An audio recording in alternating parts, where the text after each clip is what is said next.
Welcome to another edition of the Orange and Brown Talk podcast, a Hey Mary Kay edition of the podcast. I am Ashley Bastock here with Mary Kay Cabot. Of course, Dan Lobby is on a well-deserved vacation this week. I am back from my vacation, which we're going to talk about in a little bit because we got some questions about. But Mary Kay, we're going to start with some of our football questions first from our Subtext Football Insider subscribers. So this first one comes from Rick from Orlando. He says, "Hey, Mary Kay and Ashley. Appreciate the Olsen twins reference from you, Rick.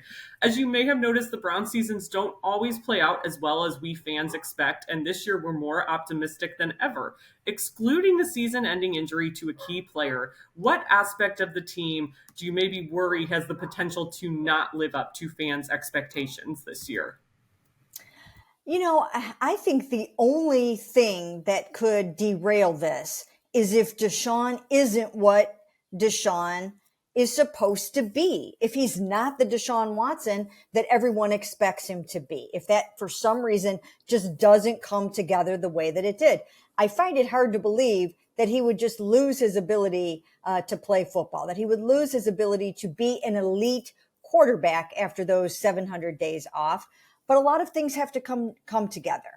He's never really played in outdoor, inclement weather all of that much. He's never played for Kevin Stefanski all of that much. This is a new supporting cast for him. It's a very, very difficult division. I mean, these defenses are tough. These defenses come to play and they don't mess around. So I think that's the only thing that could derail it, is that for whatever reason, Deshaun doesn't live up to expectations, but I think he will. I think the signs are there. I think the supporting cast is there. I think Kevin's ready to call it for him, and I think he's ready to do the work.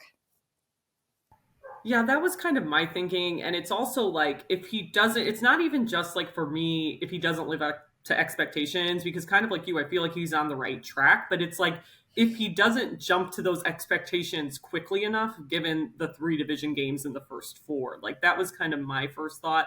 And then I was also just wondering, and I know we've talked about this a little bit, and I brought this up, like with the new pass catchers, right? Like we all think that's going to look good. I have super high expectations for them, but you just kind of start to thinking like, well, if injuries go wrong, for example, right, that receiver room could look different pretty quickly, especially because we know DeAndre Hopkins is likely not going to be coming here from your reporting.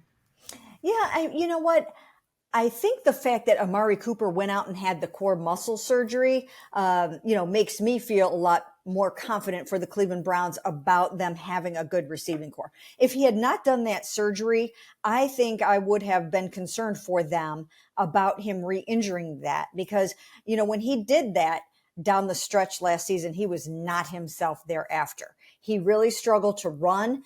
And, if you take that away from a receiver, then, you're really literally basically taking their legs out from underneath them. So the fact that he had that core muscle surgery, I think really bodes well for his future. I think he's really ready to go.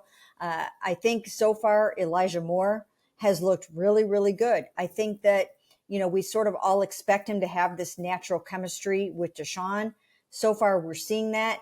Of course, it's easy to have that in non-padded practices with no contact, but he seems to have it. They seem to have their mojo down, and I think that has the potential to be really good. And then, of course, Marquise Goodwin, your vertical stretch guy. It seems like it's going to come together. Again, it all has to come together under the right conditions. It has to be good from a, offensive standpoint versus the defenses in the AFC North. Kevin Stefanski really has to make sure that he is allowing Deshaun Watson to do the things that he does really well. I know he intends to do that, but intending to do that and having it play out on the field, sometimes those are two different things. So it could be a little bit of a work in progress early. And as you mentioned, Ashley, when you've got 3 AFC North games in the first 4, you don't have time for a learning curve. You don't have time to figure out how Elijah Moore is going to respond on the scramble drill. You don't have time to figure out if David Bell has taken his game up a notch. You don't have time to determine if Anthony Schwartz has something to offer this year. I mean, you've got to hit the ground running. You've got to be ready to go. Another thing is Nick Chubb catching the ball more out of the backfield. Like that's got to go well too. If he's going to be that guy, And I do think he's going to be that guy just based on talking to Stump at minicamp, Stump Mitchell. They are going to expect Nick to be able to do that more, and he's got to come through. So all these things have to come together in the passing game. Yeah, and I feel like along those lines with Nick Chubb, like